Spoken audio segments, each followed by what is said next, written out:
Welcome to today's Research Business Daily Report, where we're going to present the metric that will, according to one expert, be developed as data equity trumps brand equity with marketers. And then the surprising element that is holding back wearable devices so far. RBDR is sponsored today and this week by Nuance, offering multi-language verbatim coding services that help companies quantify the meaning of open-ended answers. Nuance is a decision analyst company. AJ Kelkar, co-founder and COO of Hansa Sequity, wrote on businesstoday.in that companies need to be changing their organizational strategies and structures and reinventing the marketing department to cope with digital and always-on customers. Kelkar beautifully stitched together how marketing needs to change. For instance, he noted that selling what companies produce is now taking a backseat to solving customer problems. And then he blogged that, quote, many companies do not need factories to produce products, they just need customer data, end of quote. Now, it's becoming increasingly clear, according to Kelkar, that companies must learn how to gather customer information without compromising the customer's trust.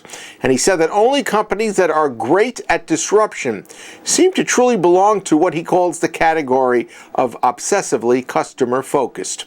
To track how well marketers are doing in making these kind of adjustments, he said they need to develop return on customer equity. So the 5 company strategies for marketing that Kelkar is recommending include: 1, marketing departments reinventing themselves around customer loyalty.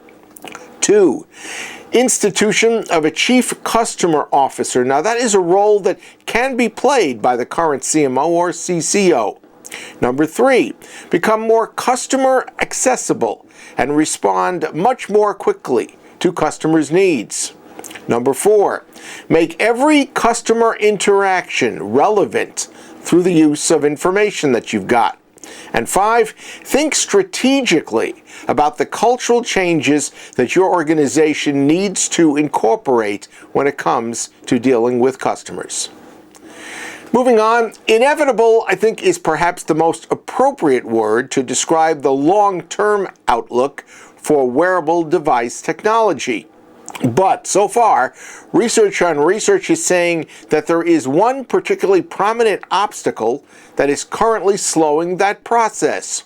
10 of 15 wearable app developers called out lack of information and research available on how, when, and for what consumers would actually use wearable devices.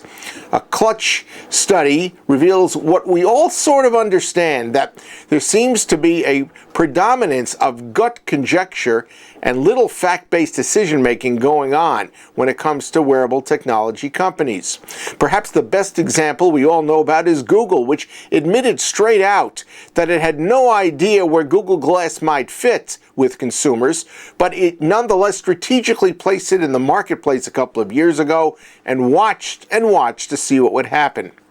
This Clutch study discovers that manufacturers are still learning smartwatch interfaces with consumers, platform technicalities, applications and device software issues, and problems with tooling. And we're linking to this study for your benefit, so take a look at it.